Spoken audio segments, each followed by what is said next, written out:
Well, how's it going, everybody? It's Steve from Perfect Reload, and we're going to check out the 2026 Xbox Developer Direct. I will be honest, it was very difficult to avoid spoilers today. And obviously with the Developer Direct, they're pretty upfront with, hey, this is what we're going to show. So we knew that it was the game from Gamefreak, the new Fable, and the new Forza Horizon, and then there was a mystery game that's going to be announced. I did see what the mystery game is. It was pretty impossible to avoid spoilers, but I have not actually watched any of this. I'm actually really excited about this because I'm a huge Forza fan. The last Forza Horizon was one of my favorite games that came out that year. Absolutely loved it, played the hell out of it. And I also really enjoy the first two Fables. Fable 3 didn't jive with me so much, but Fable 2 in particular is a phenomenal game. I had a really enjoyable time playing through that game. And I've been eagerly anticipating whatever it is they're going to do next with the Fable franchise. We've seen a lot of teasers over the years. We've seen a lot of talk about, hey, it's finally time to come, or it's finally here. And it just doesn't come, right? It's been delayed seemingly multiple times. Whether or not those were any actual like official delays, I don't remember. But I'm very curious to see what we're going to get, because I don't think we saw the game at all in 2025. I think it was 2024's kind of summer showcase where they showed the trailer with Richard Iowati, probably most famously known in America, at least for the IT crowd. I really enjoy his like the stuff he does on the panel shows, like the big fat quiz and all that stuff. So I'm a fan of that, like that British style of humor. So I'm really curious to see where they're going to go with it. And then Game Freak's game it's a Beast of something. I always want to say Beast of Burden, but that's not what it is. I'm just curious because we're obviously so used to seeing them make Pokemon that just anything different is interesting. So yeah, I'm not going to really waste any more time because we kind of all know what we're here for. I'm just really curious to see gameplay, release dates, stuff like that. Like, are we getting these games this year? When are we going to be able to play them? That's what I am personally looking forward to. So that being said, why don't we dive in to what they have to offer? Alrighty. Oh, hitting play would be helpful. 25 years of Xbox. All right. Oh, my screen's a little weird. There we go. Day one with Xbox Game Pass, obviously pretty necessary considering that we've gotten price increases for Game Pass. I talked about this a little bit in my Game of the Year video that just came out. I am now down to just Xbox instead of PlayStation and Xbox. I have a Switch too, but obviously a little bit different, targets for games there. Not everything is going to come out on the Switch too. So I'm all in on Xbox. Nice quiet start.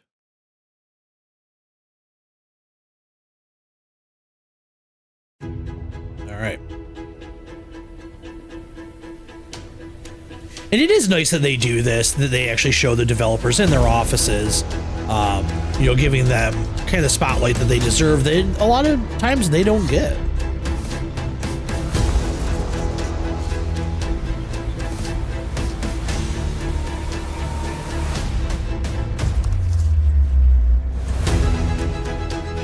These are always like really well produced.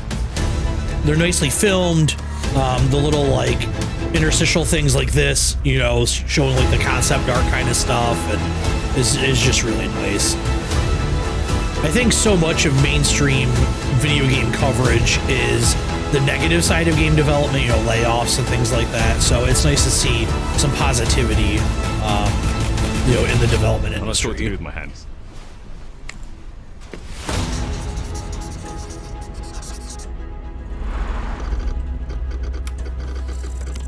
All right, who are we gonna start off with?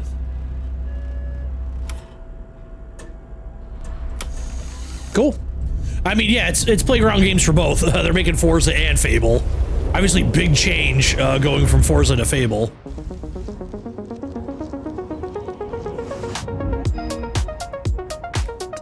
Welcome to this world-first look at Forza Horizon 6. I'm Torben Ehlers, Design Director for Forza Horizon, and I can't wait to show you what the teams at Playground Games and Turn 10 have been working on. And I'm Don Arceta, Art Director for Forza Horizon. landscapes are just so fun. The last one just getting set wild in Mexico. Is a celebration just of loved beautiful it. cars, Great music, landscapes, and breathtaking locations around the world. And now we're taking you to the place we've wanted to visit for a very long time, Japan. I'm glad we're getting like the Design a rural campaign side that of focuses on your Japan, journey. because in You don't television and start movies as a we so often superstar just of kind a of get like, here's festival, Tokyo a or racing Osaka. champion, or even a rookie. You'll start out as just a tourist in Japan.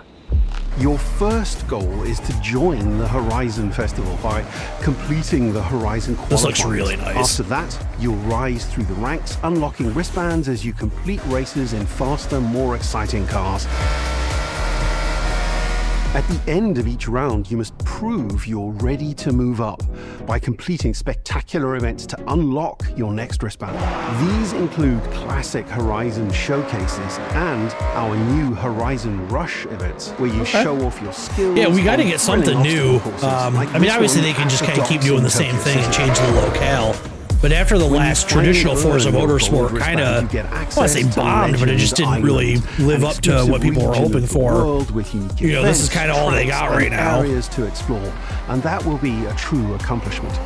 Throughout that journey, all of Japan outside the Horizon Festival is yours to explore at your own pace. So, let's talk about the location we've all been waiting for. Japan is the ideal location for our biggest, most exciting game yet. Full of beautiful landscapes and stunning contrasts of rural and urban, modern and traditional. I'm glad we're going to kind of get the This mix. is our largest map, full of verticality, All right. diverse biomes, seasonality, and breathtaking driving experiences, elevated by Japan's unique car culture.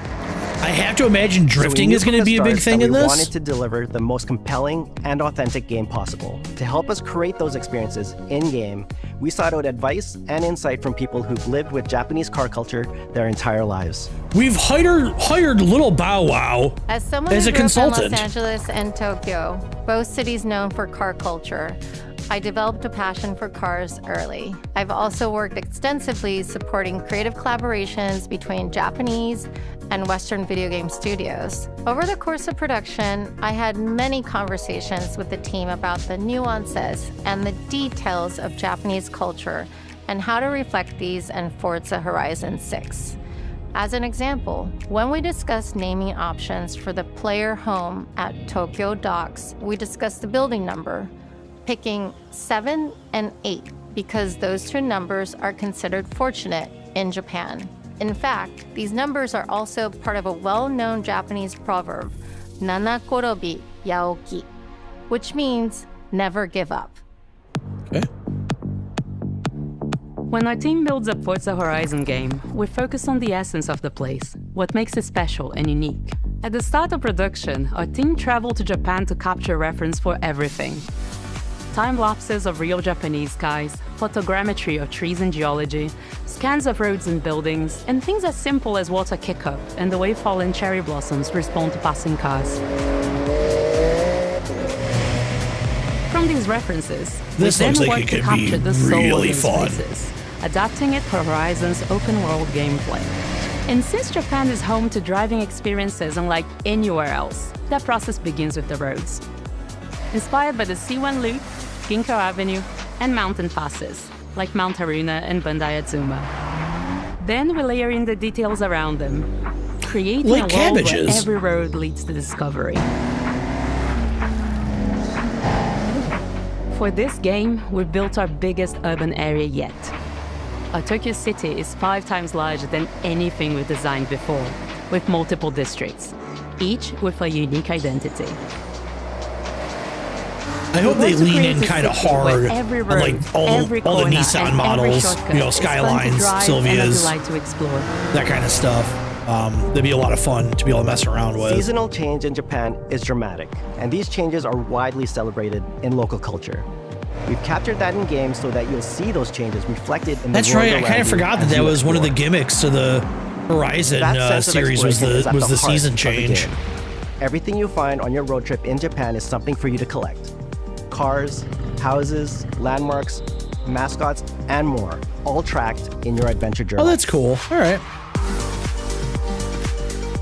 Japan's car culture is one of the reasons we've been so excited for this location. And Forza Horizon 6 This will guy feature should more be than 550 narrating audiobooks cars at launch. Those cars will have new body kits, new Forza Aero, and the ability to paint liveries on windows. All right. Okay. We've also fully overhauled our roster to be better balanced across all performance classes, from D to our new top-end R-Class for track-focused cars. I know it's such like a silly thing, but one of the things that just kind of helped with the immersion of something like Need for Speed Underground was being able to modify your car with like the visual stuff with the different paint jobs and the decals and the stickers and the brands that you had under the hood. Because remember at the time, like Fast and Furious was a really big thing, and that was a lot of people's first exposure to that stuff. So I think it's cool that you're going to be able to do maybe a little bit of that in here at least. Aftermarket cars. They're always bargains and include some extremely rare and unique cars to show off in your garage. Oh. We're not just bringing classic JDM to life, but also showcasing some of the newest, most exciting cars in the world. And Forza Horizon 6 cover car is one of them. The GR GT is a race-derived road car that combines motorsport performance with road-going excellence. And our game is the ideal place to experience the most modern iteration of Kazoo Racing's relentless pursuit of Japanese engineering perfection. Our cars sound better than ever, with greater detail and remastered audio, all brought to life by new acoustic modeling technology, simulating the soundscape of the world. Now, unless you're going like full Gran Turismo and crawling inside the car while it's on to shotgun like a muffler, I don't know if you're going to quite get there. Still sound nice though. Oh God, that looks good. Music is a huge part of the Horizon Festival, and we're curating a diverse track list from around the world, including exciting Japanese artists, so you can choose your perfect soundtrack, whether racing, cruising, or drifting. And to complement the visual contrast of our map, we've captured extensive field recordings across all 4 seasons in Japan, That's cool. creating a rich and truly authentic world for you to experience. And then you can ruin it by just playing Temperature by Sean Paul on repeat. In Forza Horizon 6, you'll have new ways to shape that world with features that let you make a life for yourself in Japan. Our new customizable garages are the perfect place to do that.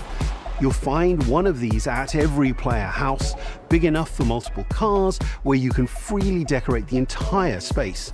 And when you're done, you can invite your friends over to see what you've built. But the ultimate place to express your creativity is the estate. This mountain valley starts off completely empty and overgrown, but once you unlock it, you can build and decorate directly in the open world here. And anything you construct is permanent and visitable by your friends. Our teams are fully committed to Forza Horizon being the open world driving game for everyone. We'll be carrying forward all of our accessibility features from previous games. We'll also be adding in new options like proximity radar for competitive players and auto drive for players who want to lean back and appreciate the world in motion.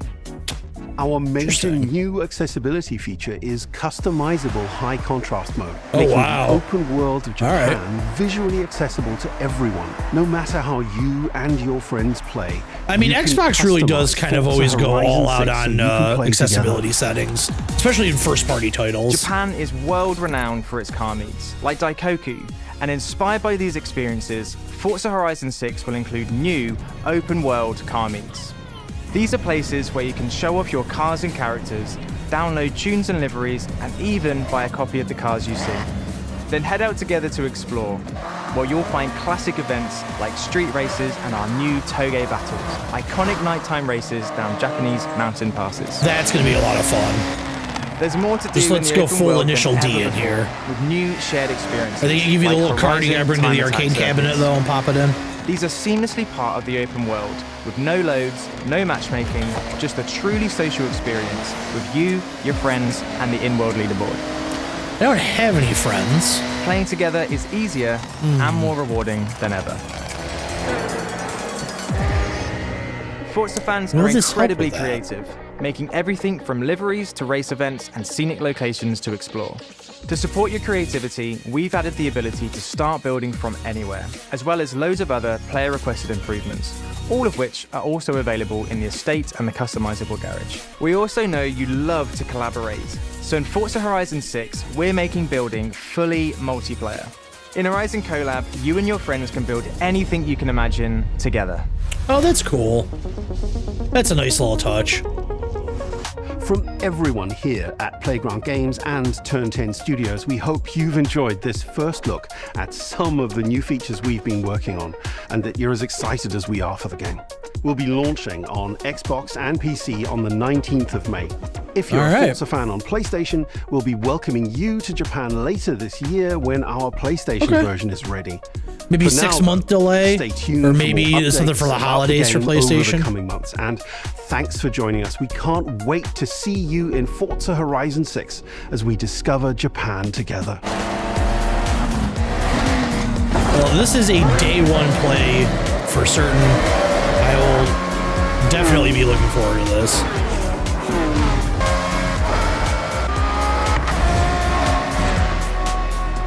Can I drift Mount Fuji?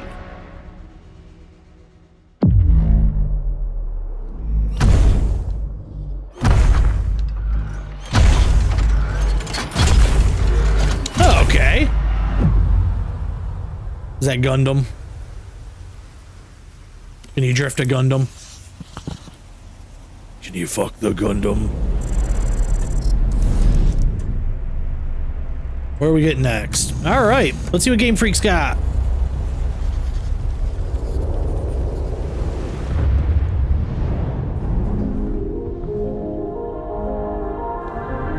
That's a cool room.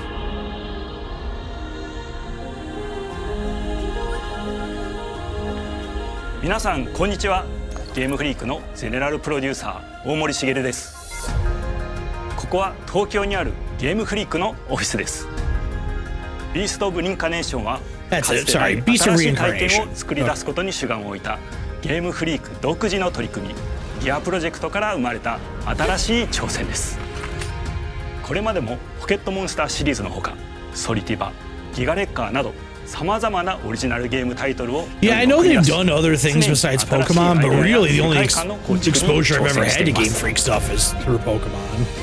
And that's, you know, a series that's gotten a lot of flack over the past, I don't know, decade about needing improved visuals, needing improved animations. So to see them pull something like this off is like, is it Nintendo telling them not to do that? Is it some type of self-imposed restriction? Is it because of the Switch hardware?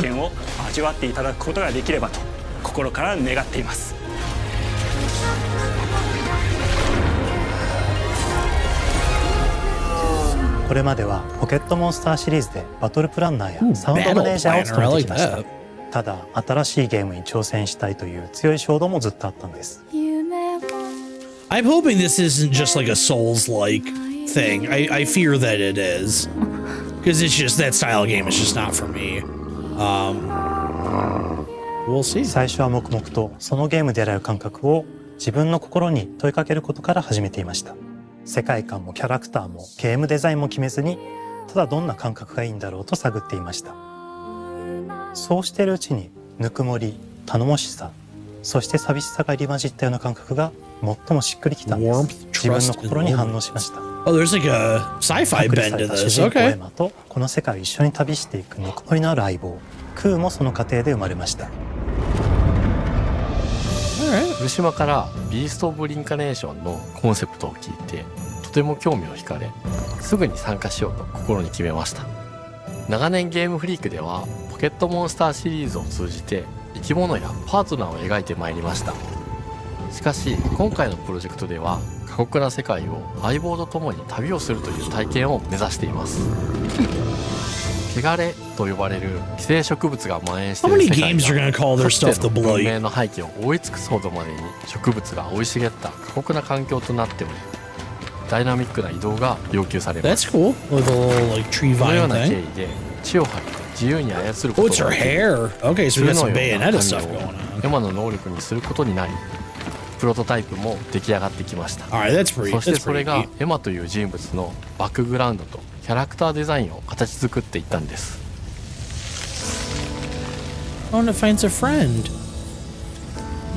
これまでゲームフリークは動植物や自然と真摯に向き合ってきました。形状を自由に変えられて武器のように鋭くなりつつも美しい、そんな中核となるモチーフとして植物を選びました。ただ単に美しい植物を風景で表現するだけではなく、遊びにも植物を取り入れました。しっくりとくるモチーフを見出し、ゲームデザインとモチーフを紐づけることはポケットモンスターシリーズの開発を通じて培ってきた重要なステップです。モチーフが決まった段階でコンセプトアーティストの幸田一馬さんご協力のもと、この世界のビジュアルを形作っていくことにしました。エマとクーの姿を思い描いた時、自然に支配される世界の舞台として日本がぴったりだと考えました。 super high fidelity. 日本の昔から続く山々に囲まれた自然豊かな風景と Like it looks a little like last gen a little bit. And I don't mean that like in a bad way, but there's like games that just kind of had that look that sort of maybe defined like the PS4 era, like stuff like Nier Automata. 融合した生物でもある腐食体も出来上がっていきました。腐食体のデザインは当時私が注目していたデジタルアーティストの森田裕樹さんにお願いすることにしました。It reminds me a little bit of visual style, a bit of Odyssey, クーの物語を作り上げていきました。ストーリーの舞台は西暦4026年の日本です。遥か昔に発生した汚れという名の寄生植物の影響で人類の大半が消滅した後の世界です。エマは腐食体を狩り、その汚れを自分の体に封じ込めることができるという特別な能力を持っています。ただそれがゆえにエマは恐れられ、人々が住むコロニーから隔離され暮らしています。エマと彼女の相棒となるクーは日本の東の地で出会います。そのクーの目的がこのゲームの謎の一つでもあります。名前は何だ？クーだ。クーから目を離さない方がいい。ああ、わかってる。Brad. In the year 4000 in Japan, after the blight took away everything, we gotta help Brad. 都に迫る輪廻の獣を討伐するにはエマとクーの力を強化していく必要があります。そのためにこの世界に存在する強力な腐食体主を討伐し、その力を取り込んでいくことになります。汚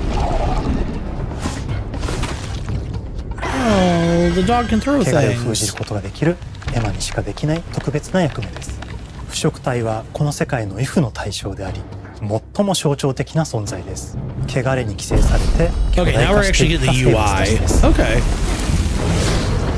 エマとクーが戦う強力な敵です。腐食体は汚れを吐き、その巨体で世界を蹂躙していきました。腐食体の中でもひときわ大きい主と呼ばれる存在は、植物を操り自身の支配地域に汚れの森を呼び出します。汚れの森に入ると、So I'm curious if this is like a more linear style thing where you're going from like boss to boss to boss with, you know, obviously some exploration in between. もう一つの勢力があります。Because obviously if she can kind of create those walkways with her hair, that's got to be a major gameplay 機械の component. 体に転送した姿です。2000年の間に凄まじい戦闘技術を身につけましたが、一方で魂は劣化してしまっていて暴走しています。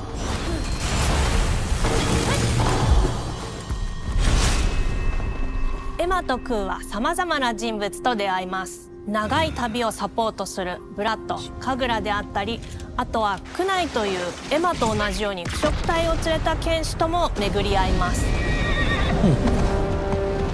Oh, that's neat. とどめはきちんとさせる。エマとクーは同じく汚れの力を宿していて、互いにその力を影響させ合いながら戦います。例えば、 Yeah, エマが the 敵の動 wolf きを見極 Koo め、 looks like he's got some type of like fungus mushroom thing coming off the 開 side 花 of 技と him. いう強力な効果を持った技を発 Oh, 動 I'm できま sorry, this す。 is the Xbox interface. The X was throwing me off そ earlier. して開花技を放てば、さらに次のアクションの選択肢に幅が広がります。例えば、ある開花技を使うと、エマは彼岸花の大輪を咲かせ、その大輪に跳躍して兜割りを行うことができます。また別の開花技を使えば敵を縛り、エマの強力な攻撃を敵に叩き込むことができます。開花技の選択中は時間がスローになり、考える時間が生まれます。ターンベースの RPG コマンドのように考えることになります。スキルを磨くほどにエマとクーの連携は研ぎ澄まされていきます。互いに補い合う関係で2人は常につながっているんです。エマとクーにはそれぞれスキルツリーがあり、エマが行動すればクーに影響を与え、クーが行動すればエマに影響が与えられるようにしました。またエマとクーの親密度が上昇するにつれて装備できるスキルも多くなります。様々なスキルを組み合わせることで独自のプレイスタイルを作っていくことができるんです。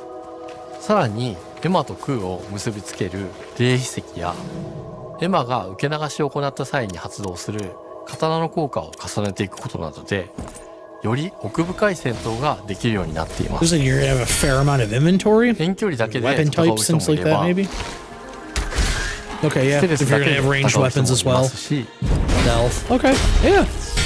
常にエ Definitely a マで decent 戦 amount of 闘を仕掛 variety. ける人もいれば、クーを先行させて戦わせる人もいます。エマとクーでどのような装 I 備 think this looks どのよう really な neat, but I 練 think 習 maybe と my 組み合 main わせたら戦う worry のか、 is プレイヤーの皆さん次第です。 how long is this going to be? Is this going to be something that's just like added full of stuff and it's like an 80-hour long game? Because I just don't know if I can do this for 80 hours. 遥か昔に汚れに追い尽くされた美しくも過酷な新たな世界。企画構想から6年間、私たちは They've been この working 世 on it 界 for a に while 数えきれない then. 秘密や奥深い魅力を散りばめることに全力を注いできました。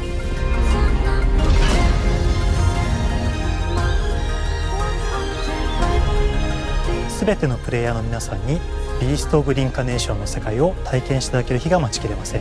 本作は今年の夏、The Xbox、summer. Okay, PC、 awesome. そしてプレイステーションでリリースされます。さらにビースト・オブ・リンカネーションは発売初日から I mean, Xbox ゲームパス It's で on プレイ Game 可能。 Pass. I'm obviously going to check it out ぜひウィッシュリストに because ご登 it 録ください。 doesn't cost me ゲームフリークに挑む anything 渾身の to 新 check 作 it out. どうぞご期待ください。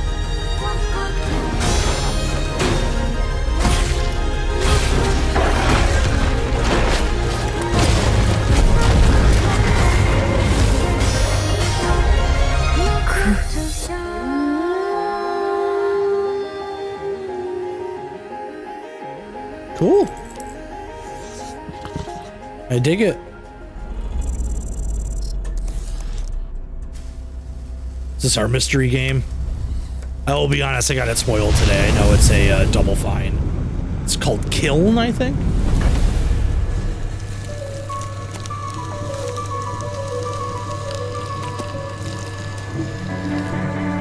Hi, Tim.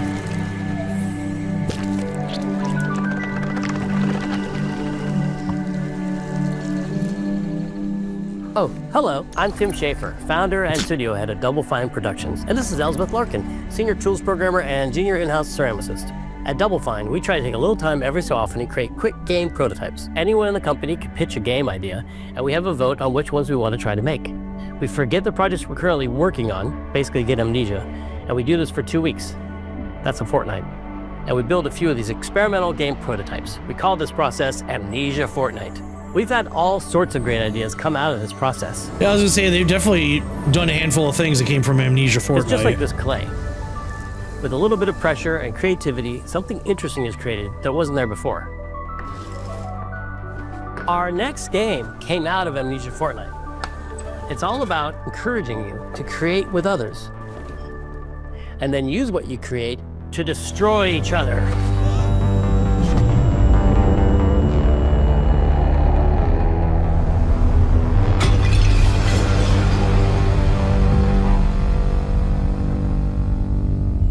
Don't worry, it's easy to make a new pot if you're playing Kiln, our online multiplayer pottery party brawler. All right.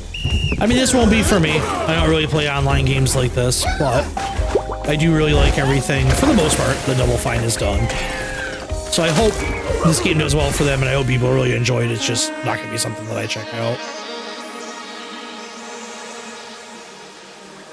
We love to explore new and original ideas here at Double Fine, alongside last year's Weird But Chill game Keeper, featuring surreal and dreamlike exploration. I really needed to check this out. I didn't get to it last Kiln is year. the other side of that coin, but I do want to play that at some multiplayer point. action.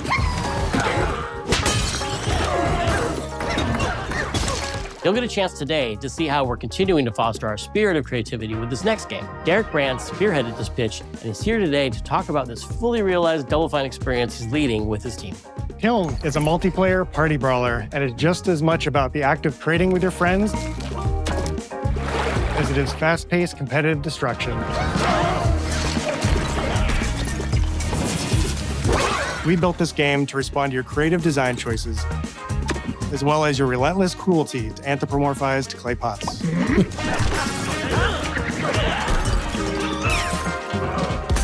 I've spent my career as a concept artist, focused on coming up with unique characters and environments at Double Fine. But I also play a lot of action titles, which got me wondering, what would a game look like that included not just the cathartic element of destruction and action, but the equally cathartic act of creation I was familiar with as an artist? I stumbled on the answer one day: what better solution than a pottery wheel? We wanted to give players the ability to create characters out of I any think it is shape cool that you get a and lot of make control sure to that what we create make stuff. is a charming, animated personality. Not just having, you know, You stock start off as pre-made a little helpless naked characters for spirit. you to pick from. You're not capable of much in this state. Thankfully, you are capable of manipulating clay, and a pottery wheel is the perfect place for the creation of a new body. And when it comes time for destruction, those shapes needed to translate into capable fighters. Pots that can compete in challenges in a way that only pots can. Our game mode, It's like Quench, battle brings pots. all of that together in a 4v4 combat party atmosphere. You and your friends need to balance your pot's shape and abilities with its capacity for carrying water into enemy territory. Here, you'll navigate through the environment with your team's unique creations. Avoid or destroy incoming enemy warriors. And of course, fill your pot up with water to ultimately douse the enemy's kiln and win the game. Okay. Got him once. Now keep at it.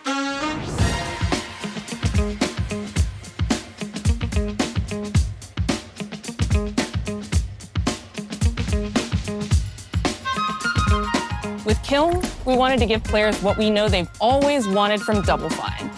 A best-in-class pottery sim, of course. With this strange concept came lots of design challenges, though, because it's a game about pots that have to transform into bespoke ceramic warriors. We had to figure out how to make an art tool, a character builder, and a loadout system all together, while keeping the whole experience approachable for anyone, not just pottery masters.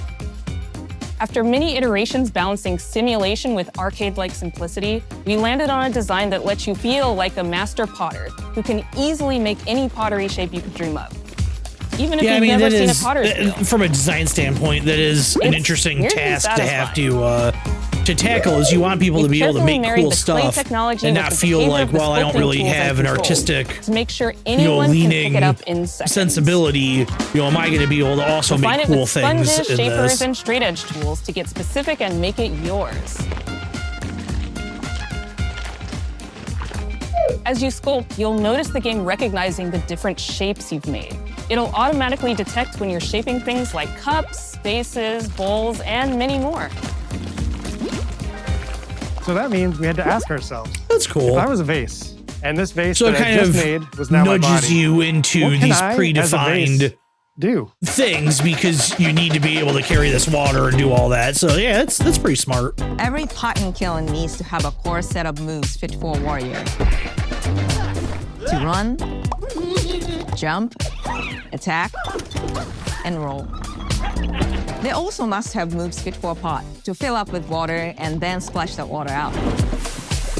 Each shape has its own unique way of performing these moves. And because your shape matters, the animation team has taken on the challenge of bringing those different pot shapes to life in surprising ways. In addition to these core moves, each shape also has its own special attack, which we push to be the most fun and over-the-top moments in the game. Cups popping popcorn, bottles turning into swords, jugs blaring like megaphones, plates flinging pies. Everybody Everyone's loves a shape good is pie. doing something different and exciting.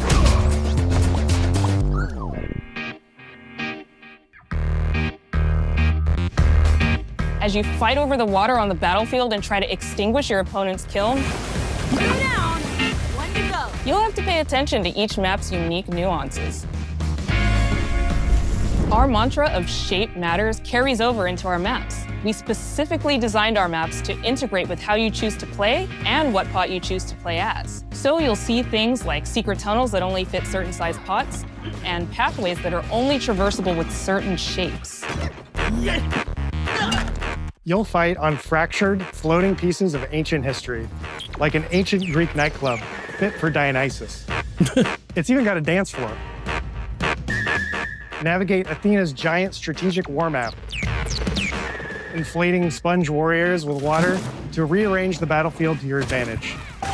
Fight in the Egyptian god Set's dingy punk venue, complete with a mosh pit where only one pot can emerge unbroken. Leverage your unique creations. Everything from your size, your capacity to carry water, My headphones are your going speed nuts. across the I gotta battlefield, switch off of and them, other so hopefully choices you this can won't make will affect define how you the, want to approach your playstyle. Do you want the a audio team too full much of here. large cups, maximizing your dousing potential? I guess I can put Or a up with team it of until this tiny section is ninja done. saucers ready to quickly smash up anything that gets in their way? Or a unique combination you've discovered that balances power and splashability?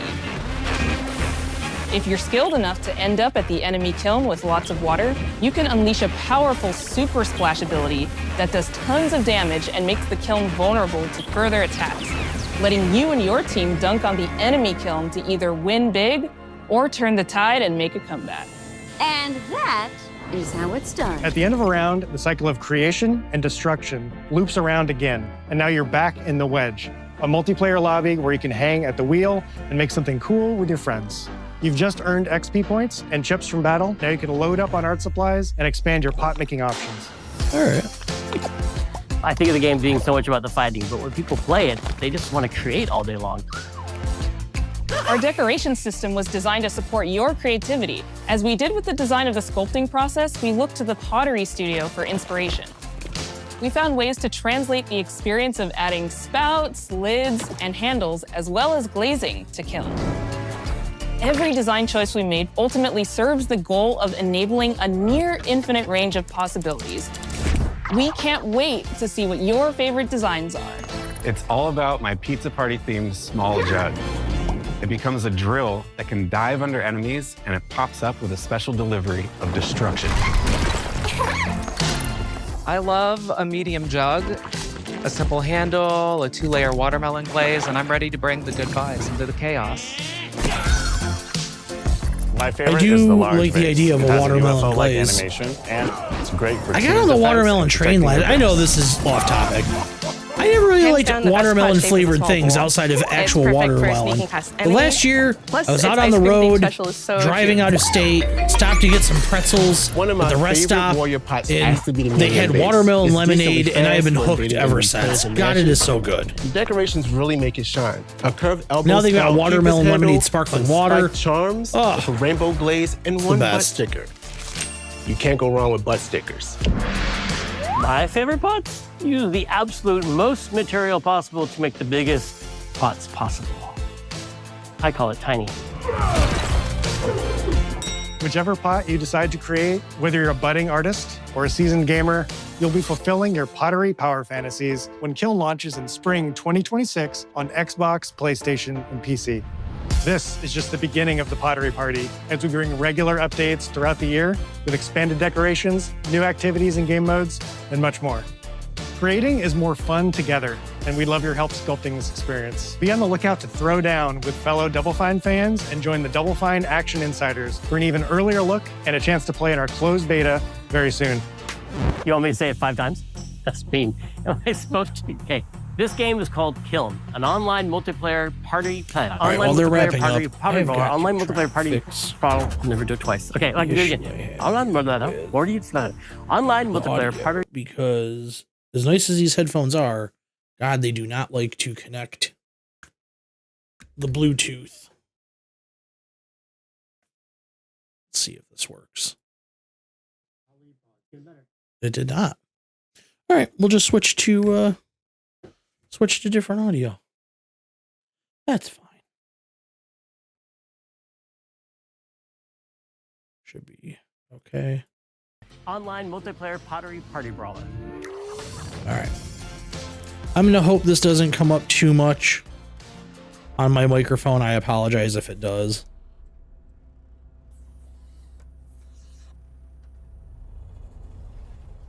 We were off to the world of Fable. Was it Albion?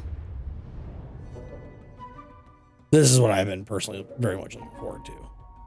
Hi, welcome to Playground Games, where I'm thrilled to share our very first deep dive into a game we've been making here for a really, really long time. Fable. Yeah. Playground Games is renowned for fun, immersive, and visually stunning open-world experiences. Since 2010, we've been developing the Forza Horizon series right here in Royal Leamington Spa, a charming little town in the middle of England. As Horizon has grown, so have we. Over the past few years, we've built a new team to carry that reputation into a new genre that we are incredibly passionate about. Fable is Playground's first open-world action RPG, and we couldn't be more proud to be carrying on the work of the legendary Lionhead Studios, the original creators of the franchise. And although our game is a new beginning, I think what we're making is really faithful to the spirit of the classic Lionhead trilogy that we all love. At the heart of our game is a simple, recurring question. What does it mean to you to be a hero? Our game is about choices and their consequences. It's packed with action, drama, British humour, moral dilemmas, and quite a few chickens. All of this combines in a fairy tale which could only be Fable. In classic Fable fashion, you begin the game as a child, growing up in the sleepy rural village of Briar Hill. Okay. It's here that in This looks nice. extreme danger, your heroic powers first emerge, and we discover that you are Albion's first hero in a generation. But not long afterwards, disaster strikes, and the people of your village, including your beloved grandma, are turned to stone by a mysterious stranger. Oh, that's nice. Suddenly alone in the world, you'll set off on an adventure which will change Albion forever. Venturing out into the world is a huge moment, because this is Albion like you've never seen it before. Idyllic rolling hills, magical forests, bustling villages, sleepy hamlets, oversized vegetable patches, and stunning vistas. And because our Albion is truly open world, for the first time, you'll be able to explore this rich and detailed world seamlessly, with the freedom to go where you want from early in the game. All right. We can't wait to welcome you back to Albion's iconic capital city, Bowerstone. Home to Fairfax Castle, the Old Clock Tower, and the legendary Heroes Guild. It's a huge city, full of contrasts. Rich and poor, nobles and commoners, royalty and criminals. You'll spend plenty of time here during the game, as you discover the secrets of the Heroes Guild and its reclusive guildmaster, Humphrey the Golder. In the north of Albion, you'll find mountains, craggy coastlines, spooky marshes, and the bleak, windswept city of Bloodstone. Here, you'll meet the leaders of two rival gangs, vying for power, and uncover the secrets of the sinister but extremely well-organized Cult of Shadows. I do like that even though it's, you know, a new developer, it's a new take, new story, all that, they did keep it in the same world. I think that that's kind of nice to tie it all together, not just do like a total, you know, blank slate. They're stronger than regular people. They're more skillful, more charismatic. More importantly, they're those rare humans who can harness and use magic in the world around them. They have the power to do what they want. And so do you. In our game, we want you to play as the hero you want to be. And that starts with being able to choose how your hero character looks. So, in Fable, you'll be able to pick from a range of different character heads and customize your clothing, hair, skin tone, tattoos, and scars, so the hero you play represents you. But as well as your appearance, you can be the hero you want to be through the way you play, through the skills and abilities you learn, and through the weapons you use. Right on. Just like the classic trilogy, heroes in our game fight with a combination of strength, skill, and will. Seamlessly blending melee and ranged weapons with magical abilities gives us style-weaving combat, allowing you to show off your personal playstyle against single opponents and large groups of enemies alike. So no blood. So it's definitely not trying to be like a grittier take on it. Oh, I guess there is a little bit of blood then. Okay. Often knocking enemies off balance, but not like overly so. So it's still pretty whimsical, I guess you could say. Swap to your ranged weapon to bypass enemy guard and deal with troublesome flying enemies. And of course, you'll be able to unleash your powerful spells to both manipulate and devastate your opponents. We're excited to be bringing back some fan-favorite adversaries for you to fight.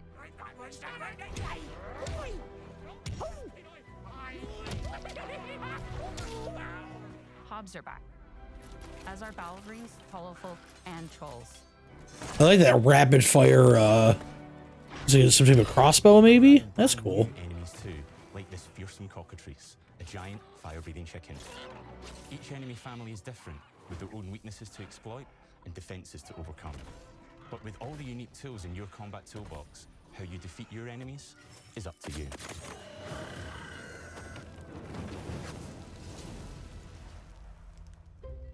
But there's more to being a hero in Albion than fighting, so much more. When we talk to people about their favorite memories of the original games, so many of their stories were about the stuff you can do when you weren't just being a hero. The normal, everyday stuff, which Yeah, I mean, there was a lot. I mean, it's obviously not as fleshed out as, you know, some modern games are, but I mean, there was a lot of stuff going on in at least Fable 2. I mean, Fable 3 had that kind of like king take where you had that sort of like management side to it. where you could just mess around with the villagers and townsfolk. And we've built that same experience in the middle of our game too. Buying a house, getting a job, making some money. Romancing a villager, getting married, having kids. Fancy a date? Perfect. You can get to know me better. Buying another house. Buying every house in Albion. Buying every business in Albion. Getting rich. Marrying a bunch more people. Having a bunch more kids. Interesting. Probably getting divorced along the way for good measure. And this game within a game is unique to Fable. It's systemic, interconnected, and you see the ripple effects of the things you do everywhere you go. And all of this revolves around the people who live in Albion, who we call the living population. There are more than 1,000 of them, and every single one is unique. Each of them has a name, a role, a daily routine, and their own personality. You could follow any one of them for a day and just watch them live their life. They'll get up, go to work, spend some leisure time on hobbies, then go home to bed. But what's even cooler is that you can talk to every single one of them in fully voiced conversations and interact with them in loads of different ways. Maybe the job they go to is working for you because you hired them to work in one of your businesses. Hey you, working hard? How can I help you, boss? Maybe the bed they It's cool. sleep in is in a house you own because you're the landlord. Or maybe their bed is on the street because you evicted them. All right. Oh, it's you. You're awful. I wonder how many of these interactions are actually going to be in the game and not just like the same handful of like canned responses. Very impressive. Now that's an hero right there. Morality has always been super important to Fable. That tension between good and evil underpinned all of the original games. And morality is central to our game too. But we have a slightly different take on it. For us, morality isn't black and white. There are lots of grey areas. And importantly, morality is subjective. No two people see things exactly the same way. Fancy toys for fancy children. Everything you do earns you a reputation. And every person in Albion will have a different reaction to you as a result. Hello there. Yeah, we get it. You're rich. They'll remember things you did directly to them. They think you're a rich You will hate you twat. for the choices you make, and they will always tell you why. Although, usually from a safe distance. Our game will never judge you, but the people of Albion will, loudly.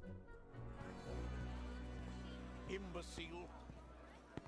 Your reputation is created by the choices you make, and you are going to make a lot of them.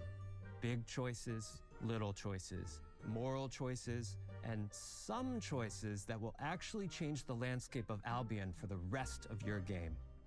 We call this idea, your choices change the world. Let's give you an example. Early in the game, you'll meet a character named Dave, an egotistical gardener in a rural village who discovers a magical growth formula. He accidentally turns himself into a giant and becomes a big problem. It'll be your job to deal with him, and ultimately it will be your choice whether to kill him or to spare him. If you kill him, his giant corpse will lie on the farmland just outside of the rest of the game. And that is going to affect house prices. It will also affect what a lot of the villagers think about you. Oh, God. Especially Dave's sister. In Fable, the choices you make will define you. What does being a hero mean to you? At Playground Games, we've built a pedigree for beautiful, immersive, open-world experiences. Yes, they've typically involved sports cars, but this is a passion project for all of us. I think it's cool to see them do something like so wild, and I know that, you know, maybe at face value it seems a little odd to see like a developer go like so far away from what they've done, but think about like Sleeping Dogs. The other game that they made was Mod Nation Racers, which was essentially Sony's answer to Mario Kart. I mean, you know, whether you're locked into making one style of game for a really long time or not, you know, there's a lot of talent out there, and I think that it's probably a breath of fresh air for these guys to do something different. I know I talked over a little bit there, but they didn't give a hard release date. It just says 2026. I assume they're trying to maybe bank on finding out if GTA gets delayed or not. You know, we shall see. Was there an even more secret fifth game, or is this just kind of a sizzle reel? We got 3 minutes left. You got something else? No, just a sizzle reel. Okay. So yeah, I'll kind of get my thoughts. I think it's a really nice presentation. I think it's four, you know, very different games. I hope all of these come out this year because Xbox definitely needs a little bit of a shot in the arm. I think Fable could be a really, really strong game. Forza is going to be fantastic. I mean, unless it takes some like really weird twist, it doesn't look like it. It looks like more of the same, which honestly isn't like the worst thing in the world for Forza. And then for Gamefreak with Beast of Reincarnation, I don't know. I gotta see how well it plays. I mean, obviously they have a storied history with how well they've done with Pokemon. And I'm curious to see if they can kind of translate that into, you know, something else. I don't know how many people that play Pokemon are gonna be like, oh, I need to play the new Game Freak game, you know, regardless of what it is. But I think that there's definitely that curiosity there of like, okay, well, what are they doing if they're not doing Pokemon? So yeah, I'm looking forward to, you know, I'm not gonna play Kiln just because it's a multiplayer party game, but I will play all of these games. Will I finish Beast of Reincarnation? Probably unlikely. But I'm really looking forward to all these. Is there more? No, there is not more. So I'm just going to stop it there. So yeah, I think it was a really good showing, a really good way for Xbox to start the year. I'm curious what they're going to have for the summer presentation because they've kind of got the big elephant out of the room with Fable. Like, we know it should hopefully be coming this year. We've now seen what it looks like. I could see them spending some more time this summer to talking about it and showing more actual, just like straight up gameplay. You know, maybe that's their end of showcase deep dive thing. Like they did the one for Starfield last year, that they did the one for Call of Duty. Maybe it's Fable. They did the Outer Worlds 2 one as well. So maybe it's Fable this year. We get a really, really deep dive in on Fable, especially if it is coming out in autumn. They do their presentation in June. It's an October release, something like that. You know, gives people some time to get excited about it. I think it's probably a smart idea there. So that's going to do it for me. Thanks for hanging out and checking out what Xbox has to come later this year. And we'll definitely be checking in again during the summer showcase stuff and Summer Game Fest and all that good stuff. So thanks again, and we'll see you soon.